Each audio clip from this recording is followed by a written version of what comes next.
निमंत्रण पत्रिकेच्या मानापमान नाट्यावरून भाजप आणि शिंदेच्या शिवसेनेत झुंपली. स्वतःसाठी नव्हे तर लोकांसाठी आंदोलन करा. वसई विरार महानगरपालिकेच्या प्रभाग अ समिती कार्यालयाच्या निमंत्रण पत्रिकेतून आमदारांची नावे वगळल्यामुळे भाजपने आयुक्तांच्या दालनात भजन आंदोलन केलं. यावरून शिंदेच्या शिवसेनेने भाजपला चिमटे काढले असून या मानापमान नाट्यावरून एकमेकांमध्ये झुंपली आहे.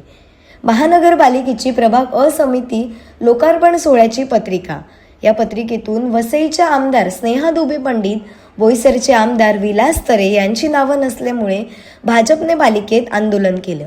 तर भाजपच्या जनसंपर्क कार्यालयाचा वसईच्या नवघरमध्ये उद्घाटन झालं होतं. या उद्घाटनाची पत्रिकेत सुद्धा वसईच्या आमदार स्नेहा दुबे पंडित यांचं नाव वगळून नालासोपाऱ्याचे आमदार राजन नाईक यांचं मात्र नाव आवर्जून लिहिलं होतं. यावरूनच शिंदेच्या शिवसेनेचे उपतालुका प्रमुख अजित खांबे यांनी आपल्या भाजपला चिमटे काढले असून स्वतःच्या कार्यालयासाठी आणि नाव नसल्यामुळे आंदोलन करणाऱ्या भाजपने जनतेच्या प्रश्नावर आंदोलन केले असते तर आम्ही त्याचं स्वागतच केलं असतं. ब्युरो रिपोर्ट, सिंधू प्रभात, नालासोपारा. सर, काय सांगाल?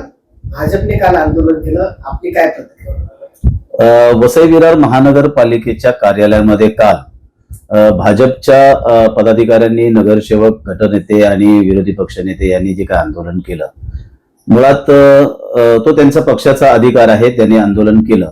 परंतु वसई विरार महानगरपालिकेचं सुद्धा चुकतंय. कारण एक प्रभाग समिती अचं जे काही कार्यालयाचं उद्घाटन होतं, त्याची निमंत्रण पत्रिका होती, त्याच्यामध्ये वसईच्या आमदार संघर्ष कन्या स्नेहाताई दुबे यांचं नाव त्यांनी डावललं होतं.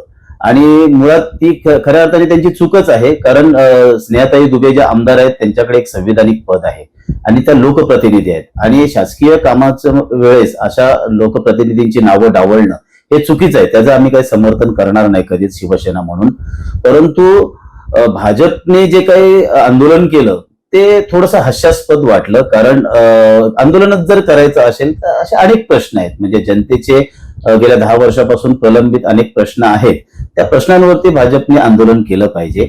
मुळात जर बहुजन विकास आघाडीवाले, त्यांचे नगरसेवक काम करत नव्हते म्हणून जनतेने एक सक्षम असं विरोधी पक्ष दिलेला आहे आपल्याला.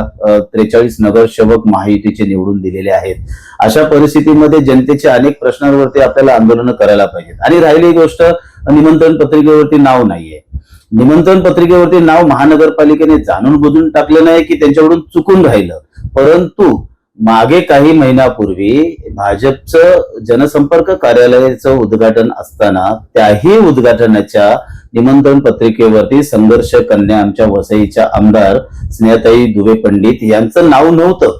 मग अशा वेळेस प्रोटोकॉल पाळला पाहिजे होता, तो पाळला गेला नाही. मग त्या गोष्टीला आपण काय म्हणणार? त्या गोष्टीचं सांत्वन कसं करणार? किंवा त्या गोष्टीचं तुम्ही प्रोटोकॉलचं कसं काय तुम्ही लोकांना सांगणार?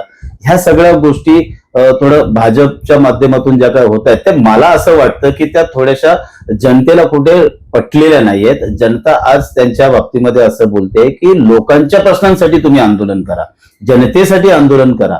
अनेक गोष्टी आहेत, रस्त्याचे प्रश्न आहेत, लाईटचे प्रश्न आहेत, तुमचे गटाराचे प्रश्न आहेत, आणि सगळ्यात महत्वाचा प्रश्न म्हणजे ह्या नालासोपारा वसई विरारमध्ये गोरगरीब जनता राहते, चाळीमध्ये राहते. त्यांची मुलं जिल्हा परिषद शाळेमध्ये जातात, महानगरपालिकेच्या शाळांमध्ये जातात. कारण इकडे प्रायव्हेट शाळा आहेत त्या सत्ताधाऱ्यांच्याच आहेत आणि मोठमोठ्या नेत्यांच्या आहेत, आणि लाखो रुपयाचं डोनेशन त्या गोरगरीब जनतेच्या मुलांना परवडत नाही.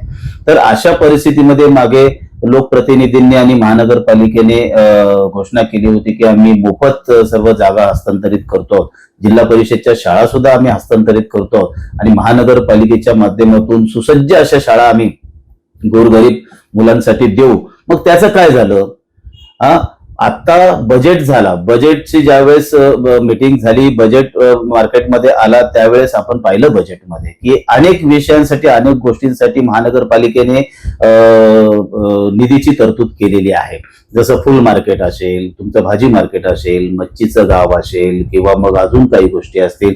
हे करायला पाहिजे, मी नाही म्हणत नाही, आम्ही त्याचं स्वागतच करतो. परंतु ह्या नालासोपारा वसई विरारमध्ये जो अतिशय महत्वाचा विषय आहे तो म्हणजे शाळांचा, गोरगरीब जनतेच्या मुलांनी जायचं कुठे, तर त्या विषयासाठी सुद्धा महानगरपालिकेने भरघोस आणि चांगल्या निधीची तरतूद करायला हवी होती, असं आमचं शिवसेनेचं म्हणणं आहे. आणि ह्या विषयासाठी जर भाजपच्या नगरसेवकांनी जर आवाज उठवला आणि आंदोलनं केली तर नक्कीच आम्ही सुद्धा आणि जनता सुद्धा त्यांचं स्वागत करेल.